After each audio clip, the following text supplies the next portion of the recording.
அந்த நேரத்தில் எங்கள் முதலாளி லட்சுமி நாயுடு லட்சுமி டாக்கீஸ் ஓனர் அவர்கள் அவர் என்ன பண்ணார், 47 நாட்கள் லைன் வாரியாக மொத்தம் 5 மைன்ஸும் கஞ்சி ஊற்றினார். அந்த ஏழைங்களுக்கெல்லாம் என்னென்ன உதவி செய்யணுமோ அதெல்லாம் செய்தார். அப்போ நாங்கள் எல்லாம் கூட இருக்கிறோம், அந்த வேலையெல்லாம் நாங்கள் செய்தோம். அதே போல் எஸ் தினகரன், அதாவது திரைநாதன் என்னும் தினகரன், அவர் அதே 45 நாள் சைக்கிளில் ஜனங்களுக்கு 5 மைன்ஸுக்கும் கஞ்சி ஊற்றினார். லைன் வாரியாக பஞ்சாயத்து தலைவர்கள்கிட்ட காசு கொடுத்துன்னு எல்லாருக்கும் பொண்ணு போட சொன்னார். ஆனால் அந்த நாளில் லட்சுமி நாயுடு இருந்தார். அவர் ஒரு ஃபேக்ட்ரி போட்டார், மாச்சிப்பட்டி ஃபேக்ட்ரி போட்டார். அந்த ஃபேக்ட்ரியில் 1000 குடும்பத்துக்கு மேலே போயிடுச்சாங்க.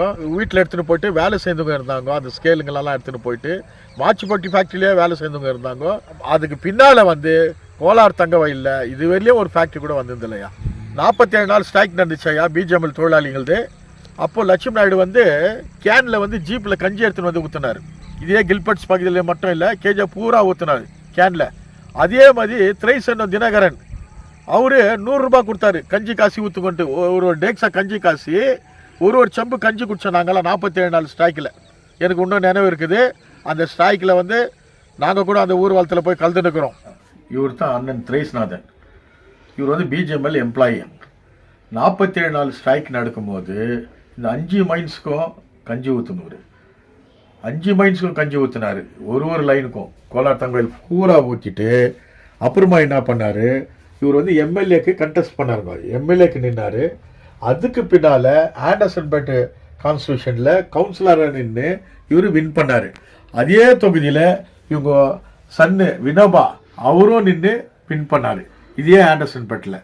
அப்படி ஒரு சமுதாய பணியில் இந்த குடும்பமே ஈடுபட்டுச்சாயா ஒரு காலத்தில். இப்போது கேஜிஎஃப்ல எலெக்ஷன் ஆனால் தான் வராங்களே தவிர எலெக்ஷனுக்கு பின்னால் ஜனங்க கூட வேலை செய்கிறது ஃபீல்டு ஒர்க்கு இன்றைக்கி இல்லை.